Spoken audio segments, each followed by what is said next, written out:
Hello दोस्तों, कैसे हो आप लोग। आज जो वीडियो मैं आपके सामने लेकर आया हूँ ये 9वीं क्लास में जो अंग्रेज़ी का सिलेबस है उसमें सेंटेंसेस के जो प्रकार आपको पढ़ने पड़ते हैं उसे लेकर मैंने ये वीडियो बनाया है।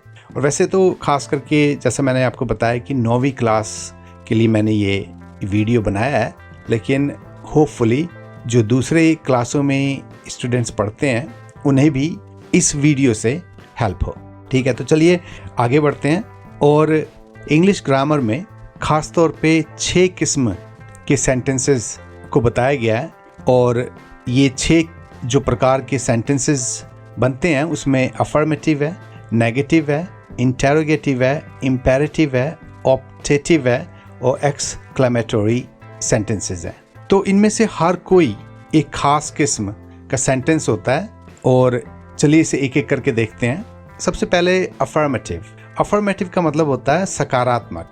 तो ऐसा कोई भी सेंटेंस जिसमें सहमति हो, जिसमें किसी एक बात को बिना किसी ना के बताया गया हो, तो ऐसे सेंटेंसेस को अफर्मेटिव सेंटेंसेस कहते हैं। और अफर्मेटिव अफर्म जो इंग्लिश का शब्द है उससे बना है और अफर्म का मतलब होता है मानना, हामी भरना। अब यहाँ पे देखिए कुछ सेंटेंसेस हैं। शी इज़ माई सिस्टर, वो मेरी बहन है। आई लाइक टू रीड, मैं पढ़ना पसंद करता हूँ। He is a confident person, वो एक आत्मविश्वासी आदमी है। तो इन तीनों सेंटेंसेस में आप देख सकते हैं कि इसमें ना शब्द का प्रयोग नहीं हुआ है। ठीक है, और इसी बात को आपने ध्यान में रखना है कि अगर कोई भी वाक्य जिसमें ना नहीं है तो वो अफर्मेटिव सेंटेंस कहलाता है। मैं जा रहा हूँ, वो खाना खा रहा है, वो सोया हुआ है, वो दफ्तर गया है। तो ये जितने भी सेंटेंसेस हैं ये सारे अफर्मेटिव हैं क्योंकि इसमें ना शब्द नहीं आया है। तो यही बात आपको ध्यान में रखनी है। अब हम आते हैं नेगेटिव। नेगेटिव का मतलब होता है नकारात्मक, जिसमें ना हो, जिसमें किसी काम को या किसी बात को ना होना दिखाया गया हो, ऐसे वाक्यों को नेगेटिव या नकारात्मक वाक्य कहा जाता है।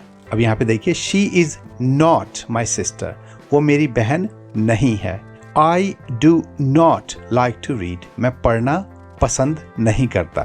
He is not a confident person, वो एक आत्मविश्वासी आदमी नहीं है। तो इन तीनों सेंटेंसेस में आपने देखा कि ना या नॉट का यूज हुआ है और ऐसा कोई भी वाक्य जिसमें नॉट शब्द का प्रयोग होता है वो नेगेटिव वाक्य जरूर होता है। ठीक है, तो इसमें आपको ध्यान रखना है कि ना का यूज होता है।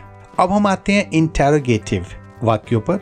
इंटेरोगेटिव कहते हैं प्रश्नवाचक वाक्यों को। इसमें क्वेश्चन पूछे जाते हैं। अब यहाँ देखिए 3 वाक्य हैं। हु आर यू, तुम कौन हो। Where is my white shirt, मेरी सफ़ेद वाली शर्ट कहाँ है। Can you lend me some money, क्या तुम मुझे कुछ पैसे उधार दे सकते हो। और इन तीनों वाक्यों के अंत में आपने देखा कि क्वेश्चन मार्क लगा हुआ है। तो ऐसा कोई भी वाक्य है जिसमें प्रश्न पूछा जा रहा हो और जिससे पूछा जा रहा हो या कहा जा रहा हो उसको हाँ या ना या इसी किस्म का कोई जवाब देना होता है। और जब ऐसे वाक्य को बोला जाता है तो उसे इंटेरोगेटिव वाक्य कहते हैं। अब हम आते हैं इम्पेरेटिव सेंटेंस पर। इम्पेरेटिव का मतलब होता है आदेशात्मक, जिसमें कोई आदेश दिया गया हो, या अनुरोधात्मक, जिसमें कोई रिक्वेस्ट की गई हो। तो ऐसा कोई भी सेंटेंस जिसमें या तो ऑर्डर दिया गया हो या रिक्वेस्ट की गई हो, तो ऐसे वाक्यों को इम्पेरेटिव बोला जाता है। और देखिए ये जो 3 वाक्य यहाँ पर हैं वो भी यही दिखाते हैं। पहला वाक्य है प्लीज़ हेल्प मी, कृपया मेरी मदद करो। ठीक है, तो इसमें अनुरोध किया गया है। Give me a notebook and a pen, मुझे एक कॉपी दो और एक पेन दो। और आपने देखा कि इस सेंटेंस में एक आदेश दिया गया है कि ये चीज़ें मुझे दो। वेट हियर, यहाँ रुको।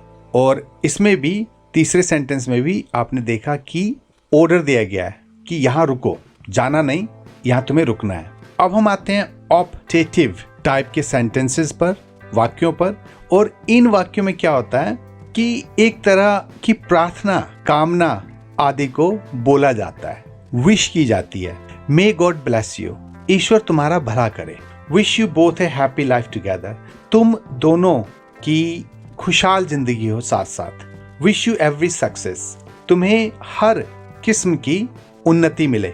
तो इसमें आपने देखा कि जो बोल रहा है या जो सेंटेंस यहाँ पर है उसमें कामना की गई है कि तुम्हारा भला हो या तुम्हारी लाइफ अच्छी हो, तुम एग्जाम में पास हो जाओ, तुम्हारी यात्रा सफल हो। तो ऐसे ऐसे सेंटेंसेस को ऑप्टेटिव सेंटेंस बोला जाता है। अब हम आते हैं एक्सक्लेमेटरी सेंटेंसेस पर, और ये उस किस्म के वाक्य होते हैं जिसमें एक आश्चर्य झलकता है। जब कोई बोलता है तो इसमें एक आश्चर्य अचरज वाली बात होती है, और वो जो बोलने वाला होता है वो उसके लहजे में दिखता है।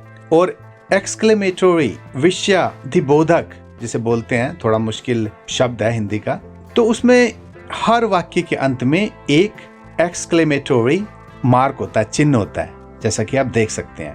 जैसे कि हिंदी में हम कहते हैं अरे ये क्या हो गया, तो ऐसे वाक्यों को एक्सक्लेमेटरी वाक्य बोला जाता है। तो दोस्तों ये थे सेंटेंसेस के प्रकार, और मुझे आशा है कि आपको इन्हें समझने में आसानी हुई हो। ज़रूर बताइएगा कि ये वीडियो आपको कैसा लगा। कोई कमेंट्स वगैरह हो तो नीचे कमेंट बॉक्स में डाल के मुझे लिखिएगा, मैं आपको उत्तर देने की भी कोशिश करूँगा। और इसके साथ ही कहना चाहूँगा कि अगर वीडियो पसंद आया हो तो लाइक और सब्सक्राइब ज़रूर करें। और क्लास 9 के जितने भी चैप्टर हैं वो लगभग सारे पूरे हो गए हैं, चैनल पे मौजूद हैं, तो उन्हें भी आप ज़रूर देखें। तो आज के लिए इतना ही, फिर मिलते हैं जल्दी से आपसे, तब तक के लिए गुड बाय।